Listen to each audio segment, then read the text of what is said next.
Parvati barrage కింది భాగంలో ఉన్నటువంటి వంతిని మండలం పోతారం గ్రామంలో ఉన్నాం మనం ఇవాళ.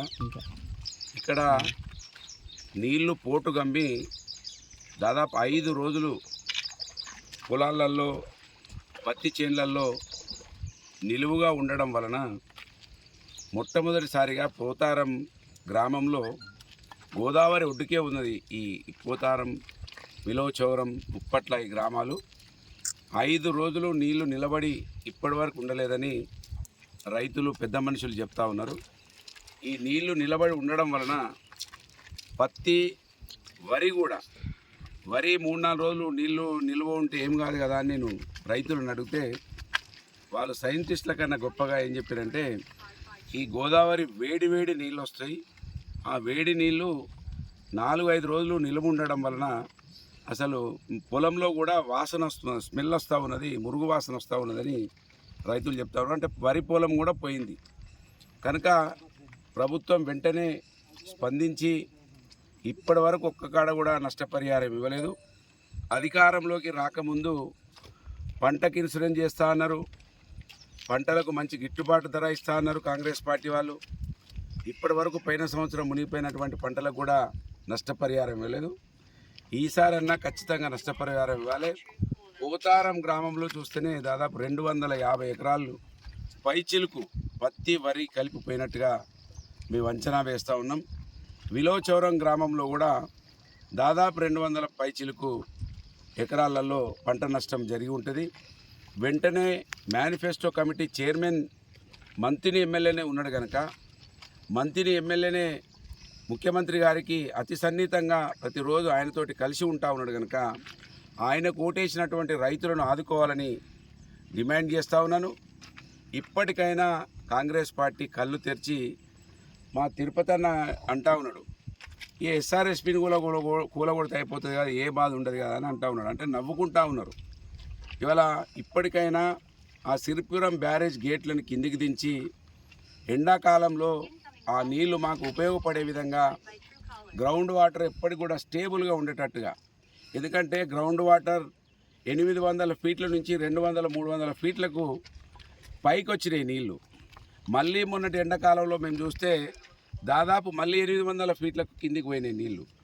కనుక ఈ బ్యారేజ్లో నీళ్లు ఉండడం వలన నీళ్ళ గ్రౌండ్ లెవెల్ వాటర్ పెరుగుతుంది, మత్స్య సంపద ఉంటుంది. మత్స్య సంపద ద్వారా మా ముదిరాజులు, బెస్త బిడ్డలు గొప్పగా దాని ద్వారా ఉపాధి పొందుతారు.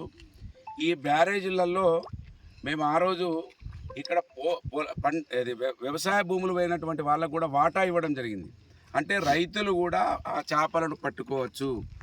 ఏ గ్రామంలో ఉన్నటువంటి రైతులు ఆ గ్రామంలో కూడా ఈ గోదావరిలో చెరువులలో పట్టడానికి లేదు, కానీ ఈ గోదావరిలో ఈ బ్యారేజీలలో పట్టుకునే ఒక జీవో ఇచ్చిన మేము. కనుక గ్రామాలలో ప్రజలు కూడా ఉచితంగా చేపలు తినే అవకాశం ఉంటుంది. కనుక ఇప్పటికైనా కాంగ్రెస్ పార్టీ మంత్రి నియోజకవర్గ శాసనసభ్యుడు దుద్దిల శ్రీధర్ గారు కళ్ళు తెరిచి ఈ బ్యారేజ్ గేట్లను దించాలని డిమాండ్ చేస్తున్నా.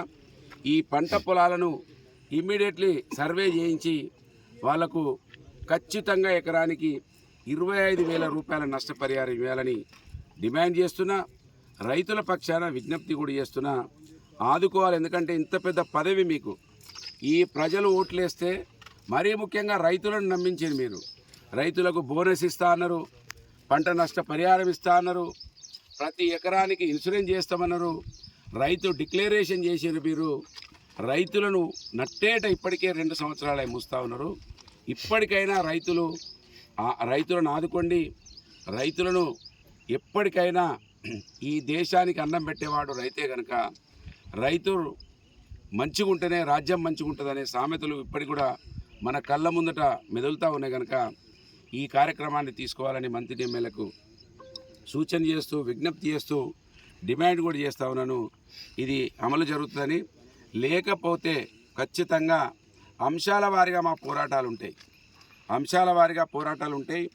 పోలీసు అణచివేతలకు, పోలీస్ భయభ్రాంతులకు మేము ఆ రోజే భయపడలేదు. 2009లో ఒక మనిషిగా, ఒక వ్యక్తిగా ఉన్నప్పుడే భయపడలేదు. మమ్మల్ని కేసులు పెట్టి అణచివేసే ప్రయత్నం చేయకండి. ప్రజల పక్షాన మేము వినిపించేటువంటి మా వాస్తవ విషయాలను గమనించండి.